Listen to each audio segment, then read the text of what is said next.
এইটা হচ্ছে সাবুদানার একটা সিন্নি বলে সম্ভবত, বা পায়েসও বলা যায়। অনেকে বলে আরকি। যাই হোক কে কি নামে ডাকে আমি জানি না।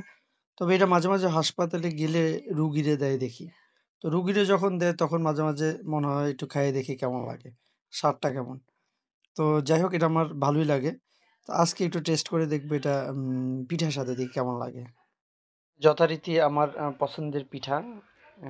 সব তো যাই হোক এটার যেই স্বাদ আছে সাবুদানার, এটা আমার কাছে অনেকটা তালের বিচির যে আঁশ থাকে বা তালের বিচির যেই বিচিটা থাকে তালের, তো ওই বিচির স্বাদের মতো মনে হইলো আরকি। যে স্বাদটা আসলে অনেকটা মানে এক্সপ্লেনেশন বা বুঝানো যায় না। বাট মজা লাগে এই টাইপের আরকি। আর পিঠার জন্য বরাবরই গ্রাম বেস্ট। গ্রামে গেলে মাঝে, মাঝে এমন সব পিঠা দেখি যেটা আমরা আগে খাই নাই বা টেস্টেই অন্যরকম। সো পিঠা খাওয়ার জন্য